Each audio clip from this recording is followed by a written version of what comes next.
ñu dellu si waat suñu émission Impact di fàttali ne rek suñu invité wu tey mooy Maria Neyla Souma. Maria Neyla Diop Souma. Voilà alors Maria bu ñu dellu si waatee ci li ñu jotoon a waxtaanee si première partie émission bi muy entrepreneuriat bi yaa ngi wax ne da ngay gérer ay tontine da ngay gérer aussi ay clientes yoo xamante ne lingerie nga leen di jaay ñuy wax tout le temps ne mbootaayu jigéen dafa bëri problème mbootaayu jigéen dafa naqaree gérer tey problème du ñàkk naka ngay gérer problème yooyu bu amee naka ngay gérer femmes yi seen i humeur seen i gis-gis et cetera. Bon, c'est vrai que ce n'est pas facile parce que man déjà j'ai mes propres humeurs. Donc si tu dois gérer les humeurs aussi de plus de 10 000 personnes ay nit yu bëri, ce n'est pas facile et que des fois aussi la personne elle a tendance à flancher. Mënu si ñàkk parce que nous sommes tous des êtres humains. Mais même si bu fekkee ne que des fois damay flancher wala des fois may def yenn erreur yi nii dinaa def le tour après daal di ko rectifier ba nga xamante ne que du yegg na extrême yi nii mais vraiment dama la koy wax dëgg la mbootaay jigéen yombul a yombul gérer la première chose que ça t'apprend parce que daf lay jàngal lu bëri quoi que l'on puisse dire la première chose que cela t'apprend mooy apprendre sur toi-même voilà parce que boo koy gérer premier effort bi nga def c'est d'abord sur toi-même sur ta façon d'être sur ta personnalité sur ton caractère parce que il faut que nga def loo xamante ne Masamba dégg naa Masamba puisque ce sont des filles Makumba du mer Xaj du mer Rama du mer Ndeela du mer loolu yombul mais par contre yow sa jëmmi boppam yow mii nga xamante ne yow yaa géré loolu noonu sa humeur nit yi duñu am tendance di ko toppatoo mais yow da ngay obligé à chaque fois di toppatoo ñeneen ñi donc nekk lu yomb mais ñoo ngi jéem parce que ay doomu aadama lañ te matuñu ñoo ngi jéem mu nekk apprentissage boo xamante ne xëy na yàlla tax mu teg ma ko am na lu ma namal ëllëg ci biir moo tax dama koy nangu dama koy dékku ba xam rek la may indil insha allah alors wax nga ne yomb te dawal humeur mais tey jii nii Maria dina am yenn yoo xamante ne ni voilà ñuy jégalu bu baax si ñi nga xamante ne ni ñoo ñu seetaan à travers la page Facebook on a vraiment du mal tey avec le direct ak le trépied et cetera mais bon ce sont les aléas du direct voilà alors voilà bon ñu def ko de façon inclinée voilà on n'a pas le choix damay reprendre si sama question tey mbootaayu jigéen ñi c'est vrai yaa ngi koy wax ne yow da nga am sa humour bopp di nga nekk jour boo xamante ne ni doo mën a tey jii nii dékku vraiment yenn problème yi yenn kii yi ñu gis ne Maria dafa am benn groupe boo xamante ne ni ci Facebook la nekk mu dajale ay jigéen yu fa nekk ñuy wax ci wàllum sexualité ñuy wax ci wàllum viol ñuy wax ci lépp li nga xamante ne ni soxal na jigéen tey Maria nan ngay gérer 10 000 personnes gérer tontine yoo xamante ne nii tontinu télé tontinu rajo tontinu lépp bëgg gérer aussi sa liggéey journaliste vraiment man jaaxal na ma je ne le cache pas Maria des fois dafay craquer je ne le cache pas parfois Maria dafay craquer parce que lépp lu ma def bëgg lu baax moom si tax a jóg lépp lu ma def bëgg avancement moom si tax a dugg lépp lu ma def c'est pour que man en tant que tel ma jàpp ne que am naa njëriñ ci réew mi parce que man nekk naa nit koo xamante ne xaaruma réew mi amal ma njëriñ man li ma mën a apporter réew mi daa mën a xalaat tu vois 5 heures du matin dina fekk ma yeewu parce que toute la nuit damay xalaat à chaque fois rek moom may jëmale kanam damay xool lu may créer damay xool lu may innover parce que des fois copie mënul ñàkk des fois da nga gis nit def lu baax nga ne yow tam da nga koy copier mais doon na loo xamante ne bëgguma ko man je préfère que ñu may copier que man may copier bëgguma tamit nekk suiveuse donc boo bëggee boole loolu noonu yëpp c'est normal que des fois nga faqastalu daanu c'est normal que des fois nga daal di flancher yombul nag yombul je ne le cache pas yombul parce que réeroo du ñàkk discorde du ñàkk mais doomu aadama ma demee noonu mooy li ma wax sànq rek ku toog sa point doo am coow ku jiitewul doo am coow suñu président de la république a ngi nii saa su nekk ay coow dafay topp tu vois ñi nga xamante ne tout le temps dañuy nekk au devant de la scène ñoom tamit tout le temps coow daf leen di topp tey xëy na amanaan su ma toogoon suñu kër ne damay toog yem ci sama salaire yem ci sama jëkkër di jox jëmuma dara defuma dara du ma mës a am coow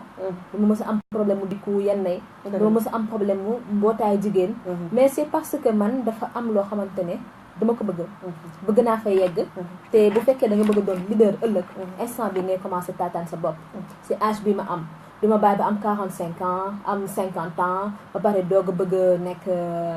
leader wala doog a bëgg a commencé jiite instant bi laa koy commencé def su ma amee ay erreur ma rectifier ko waaw groupe boobu noonu mu ngi am près de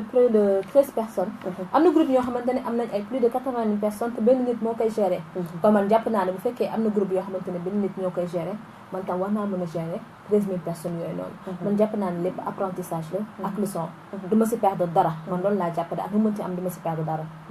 bu ñu suuxee ci groupe bi gis nañ Maria comme dañ lay suivre sur les réseaux sociaux gis nañ la nga tàmm li nga xamante ne nii mooy wax sur la sexualité des ados sur la sexualité mu nekk sujet boo xamante ne c'est un sujet tabou buñ ci dee waxtaan Sénégal itam tàmmuñu di ci gis ndaw mu ciy waxtaan surtout ndaw boo xamante ne xëy na am na expérience bu bëri amul expérience bu bëri ci sëy dëgg la gis na nag wax wàllum sexualité dafa metti samedi passé toog naa benn instant ma ne man dootuma waxati ci wàllum sexualité ma jël sama décision bopp ne je vais plus en parler parce que comme tu l'as dit c'est un sujet tabou yow da ngay jóg pour def lu baax wala pour jàngalaate pour yeete parce que man nee naa man la sexualité man selon man c'est la sexualité positive c'est-à-dire éveiller réveiller éduquer ndax am na lu bëri yoo xamante ne jigéen ñi xamuñu ko suñu wax ci wàllum sexualité en général elles prennent ça de manière érotique des produits yoo xamante ne dañ koy utiliser alors que ce n'est pas bon pour leur santé man ma daal di décider jël beneen yoon mais yombul ndax nit ñi duñ ko jëlee noonu te comme je le dis nous sommes dans une société boo xamante ne hiérarchie la foog ngay déglu mag yi te mag yi pour nga wax sexualité seen kanam c'est pas pareil mais dem yombul mais bi ma toogee samedi ni man damay bàyyi waxum sexualité wàllum sexualité ma daal di toogaat xalaat ne ko nii même bu fekkee am na ñetti nit wala ñeenti nit yoo xam ne comprendre duñu loolu ba di ma jéem a freiner naan man bul waxee nii ak bul def lii bul jaar fii nii bul utiliser kàddu bii nii ndax nen rek nga ko mën a tuddee mënoo ko jox beneen tur mënoo gis big bii nii nga naan lu vert lii am lu ñuul lii affaire demee noonu non il faut passer il faut que nga wax carrément de quoi il s'agit pour que nit ki mën a comprendre tu vois donc mu doon loo xamante ne yombul mais c'est un choix que j'ai fait et je l'assume parfaitement avec tout ce que ça aura comme risque ndax man bi may commencé ba ma sexualité saa yu ma bëggee franchir sama jëkkër daf ma naan xanaa gisoo doo lire RFI doo déglu RFI tu ne lis pas leur site web il y a des blogueuses érotiques et sûrement qu'elles font face au même problème que toi même si elles sont sous d'autres cieux donc tu veux pas faire qu'à chaque fois qu'une personne te dit waroo wax lii waroo def lii nii rek nga daal di bàyyi mu sedd boo ko defee doo mës a avancer donc il faut apprendre à aller au-delà des critiques voilà gis nañ ne aussi am na yenn yi nga xamante ne soo koy wax dañ naan kii dafa sañ wax wala dañ ñemee li muy wax te fekk xëy na peut-être du loolu comme ni nga ko waxee am na loo xam ne nen rek nga ko mën a woowee mënoo ko woowee leneen ñu jàpp Maria gis ne aussi si cas yooyu noonu da ngay recevoir ay messages anonymes yu bëri yoo xamante ne day waxtaanee si wàllu si jigéen ñi nga xamante ne ni ñu ngi leen di sàkku jigéen ñi nga xamante ne ñu ngi subir lu metti seen biir sëy tey nga nekk koo xamante ne tout le temps da nga leen di conseiller tout le temps da nga leen di déglu kaawu jigéen yooyu naka nga ko gisee nag seen traitement si réew mi naka nga ko gisee waaw surtout wàllum viol parce que wàllum viol doon na boo xamante ne un sujet boo xamante ne ça me tient à cœur ndax jigéen yenn saay dañ leen di violer si seen ndaw am 7 ans 8 ans yenn saay jàpp ba 16 ans duñu am kenn kuñ ko wax parce que déjà ñoom jàpp nañ duñ ko waxee seen i ay waajur duñ ko waxee seen i ay parents duñ leen dégloo comme duñ ko war a dégloo wala ñu am culture masla boobu noonu ñu am culture sutura boo xamante ne léeg-léeg ce n'est pas à l'avantage de la victime ndax victime bi yenn saa mi ñëw si yaayam ne ko yaay man kat diw def na ma lii sama nijaay def na ma lii sama cousin def na ma lii mais dañ koy jéem a régler en famille dañ koy jéem a régler à l'amiable alors que la victime elle-même duñu jéem a xam moom lan lay ressentir instant boobu noonu mu doon ay cicatrices yoo xamante ne c'est pas sur la peau c'est dans le cœur daf leen di topp à vie c'est dans la tête daf leen di topp à vie donc ces personnes-là ont besoin d'un suivi psychologique et des fois même psychiatrique parce que yenn saa jigéen dina dem ba yor yenn comportement yoo xamante ne c'est en marche avec la société mu doon comportement yoo xamante ne baaxul te traumatisme boobu noonu ñoo ko yóbbee bu fekkoon jigéen boobu noonu gis na benn sociologue benn psychologue wala benn psychiatre xëy na du yegg niveau boobu noonu donc man sama combat si côté boobu noonu lay am léegi bu nit yi ñëwee ne ma yaa dama am tel et tel problème ku mën a booleel dinaa la booleex moom bu fekkee gynécologue la dinaa la boole gynécologue bu dee psychologue la dinaa la booleex moom bu dee leneen nga soxla tamit dinaa jéem a ut solution par rapport à ça ndax conseiller nit wala aider nit man dafa doon loo xamante ne man awma ci dara fayuñu ma ci xaalis awma ci dara des fois peut-être que nit laaj ma conseil ma satisfaire que mu yónnee ma benn cadeau pour remercier ma loolu c'est la part humaine de ce que je fais mais laajuma ci xaalis laajuma ci dara c'est quelque chose boo xamante ne je le fais avec amour ndax dama ko bëgg naa nit ñëw ne ma Maria dama am problème bii ne déjà ki am confiance yow ba yow expliquer le problème am war nga ko mën a jéem a aider bu fekkee nekk nit nga bu fekkee nit nga war nga ko mën a jéem a jàppale ñu gis ne aussi yenn cas yi nga xamante ni cas de viol la dafay extrêmement délicat tey nga nekk jigéen nga nekk ndaw sa papa sàkku la wala sa rakk papa sàkku la dafay métti dafay nekk loo xamante ni dafay naqaree dundee et société bi dañu nekk ci société boo xamante ne dañuy gis nit di def mais dañ koy juger ci li muy def et te tey jii nii gisuñu peut-être loo xamante ne ni mettre nañ ko en place luy war a mën a accueillir femmes yooyu noonu tey soo yow Maria Ndeye laaj soo ko naroon na mettre en place lan lay doon exactement. c'est vrai parce que mooy li nga wax amuñu centre de suivi des femmes violées wala boog man personnellement yóbbuma ko je sais pas pour toi doon na projet boo xamante ne bëgg naa ko tëral parce que bëgg naa ko mettre en œuvre mais ça demande des moyens ça demande du temps ça demande un personnel ndax ki ñu violé soxla na psychologue ki ñu violé soxla na ku ko jàppale ku ñu violé soxla na gynécologue soxla na kuy gëstu santé wam xool nu mu demee kuy gëstu tamit santé mentale am doon na lu am importance ci société bi ndax tey suba rek am naa benn cas bu mel noonu mais xale bu jigéen boo xamante ne dañ ko violé à l'âge de 7 ans elle veut se marier am na ku ko bëgg mais moom xamul nu mu koy waxee ne ko man dañ ma violé xëy na bu ko waxee du ko gëm ndax moom jàppoon na ne que yaayam du ko jur bu ko waxoon du ko gëm donc man du ma ne état bi mais ñun peut-être en tant que femme war nañ jéem a xool nu ñu def suñu biir ba établir benn réseau wala boog établir benn centre boo xamante ne dañ koy créer pour les femmes qui ont été violées parce qu'elles ont besoin d'une assistance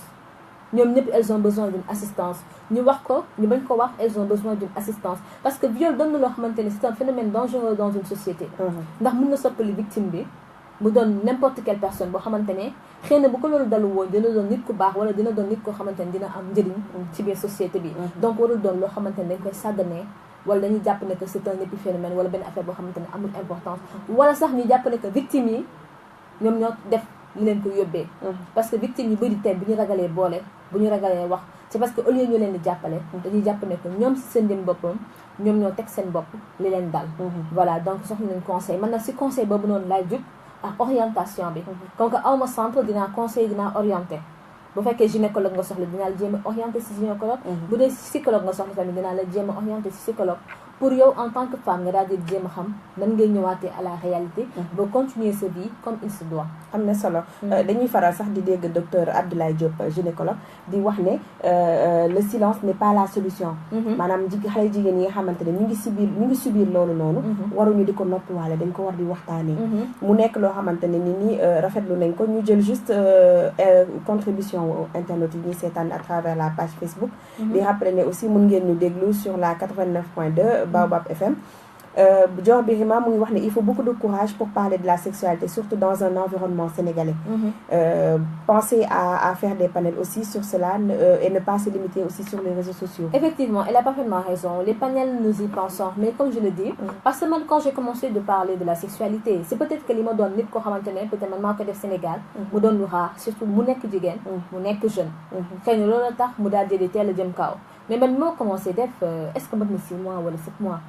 doon loo xamante ne yàgg noonu ndax si Snap laa ko commencé woon j'avais commencé sur Snapchat ensuite c'est parti vers Facebook vers les réseaux sociaux les panels nous y pensons parce que il faudrait aussi que des fois que l'on puisse rassembler les acteurs concernés pour que ces personnes-là puissent prendre des décisions par rapport à ce phénomène-là donc Dior Birima qu'elle ne s'inquiète pas par rapport à cela voilà nous organiserons des panels pour parler de la sexualité chez les femmes chez les jeunes chez les adolescents voilà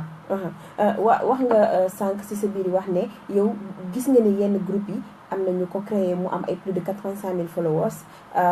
yow lan dara terewu la nga organiser sa nga defar sa groupe mu am aussi ay plus de 10 000 personnes tey ñu gis ne tout le temps dañuy wax jigéen saa yu amee naqar rek moroomu jigéenam moo ko teg xale bu jigéen bi nga xamante ne ni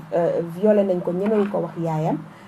ku jigéen ki nga xamante ne créé na groupe am di def ay initiative am beneen moroomu jigéenam jël ay initiative am aakimoo ko loolu yëpp mu nekk ay affaires yoo xamante ne jigéen moo koy teg moroomu jigéenam tey lan nga war a mën a dénk suñu moroomu jigéen ñi ci lu jëm ci seen avancement wu bopp waaw voilà xam nga jigéen doon na koo xamante ne dafa am doole. Les femmes sont fortes mais malheureusement nous n'en sommes pas conscientes. Et c'est ce manque de conscience qui fait que souvent nous faisons face à certains problèmes comme tu l'as dit. Parce que nit dina créer dara keneen aakimoo ko. Ce n'est pas seulement dans le monde virtuel, ça existe tamit dans le monde réel. di nga créer ce projet ba mu taxaw beneen nit ñëw aakimoo ko peut-être que moom moo la ëpp fond moom moo la ëpp financement moom moo la ëpp xaalis mais teg naa lépp si ndogalu suñu borom. xam nga nit ku jël temps ba créer jàpp naa ne tamit dina mën a créer leneen lu ko jëmale kanam donc c'est pas quelque chose d'extraordinaire. Quant à la copie man fii nañ ko fekk fii nañ ko bàyyi. Il y a des créateurs, il y a des suiveurs, il y a des copieurs. Trois sortes de personnalités yooyu noonu on les trouve dans la vie réelle, on les trouve aussi dans les réseaux sociaux. Une personne qui a une initiative et qui le fait savoir, je crois qu'elle en a perdu l'exclusivité du moment où les autres le savent. Donc à partir de là, il faudrait que la personne s'attende à être copiée, à être suivie, mais lépp sant yàlla la. Dès qu'un cerveau commence à créer, dès qu'un cerveau est apte à la création, peu importe loo créer bu fekkee beneen ni def ko ak wala beneen ni def ko jël mën nga tamit jàmm ci leneen rek. waaw te xam ne lépp yàlla suñu borom moo ko teg te mënuñu lekk leneen jour suñu wërsëg. di wax ne rek bu foo gis lu ñu toppandoo rek dafa fekk xëy na dañ ci gis lu baax. voilà tey Marianella Souma dañu bëggoon vraiment nga am loo xamante ne da nga koy dénk sa moromu jigéen ñi. ci wàllum entrepreneuriat. si wàllum bien-être famille si wàllum sexualité aussi nga ñëwaat ci bu baax mu nekk vraiment loo xamante ne ni da nga leen koy dénk. Voilà man ce que je peux dire aux femmes c'est d'abord d'être solidaires entre nous. ñu bañ a yàqalante voilà surtout yàqalante bi ñu bañ a yàqalante d'être solidaires entre nous, de tout le temps essayer d'aller de l'avant. C'est vrai que c'est très intéressant de tout le temps parler des hommes, d'Awo, Nyarel, mais c'est aussi intéressant de parler de nous-mêmes, de l'entrepreneuriat, de notre avancement. Et nous sommes les seules personnes qui sont capables de réaliser cela. C'est-à-dire un homme ne viendra pas réaliser notre avenir, notre futur. Nous sommes les seuls qui pouvons le faire. Donc, vu ce rapport, sous cet angle, nous, on a une jàppalante suñu biir jéem a liggéey te bàyyi dépendance bi vis-à-vis des hommes. waaw parce que góor bu la fi yoone tey xëy na tamit ëllëg mën na la fase. mën na takk ñaareel wala sax mën na la bàyyi xëy su bëggee génne la këram boobaa nan ngay def. donc loolu noonu yëpp dañ ko war a sóoraale ñun jigéen ñi. jéem a takk suñu ndigg jëm kanam avancé xool luñ jëmalee kanam. te sa bu sa moroom nekkee ci loo xamante ne daf koy jëmale kanam boo ko mënul jàppale ngir yàlla war a sóorul la bàyyi ko mu dem ak loolu noonu. man daal loolu rek laa leen ni ñaax ñu jàppalante bu baax ndax bu ñu jàppalantee gëm naa ne que dinañ jëm kanam. te dinañ avancer loo réew mi.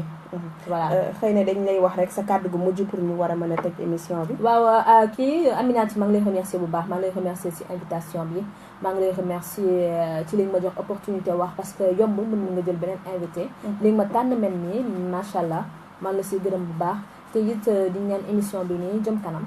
parce que émission baax la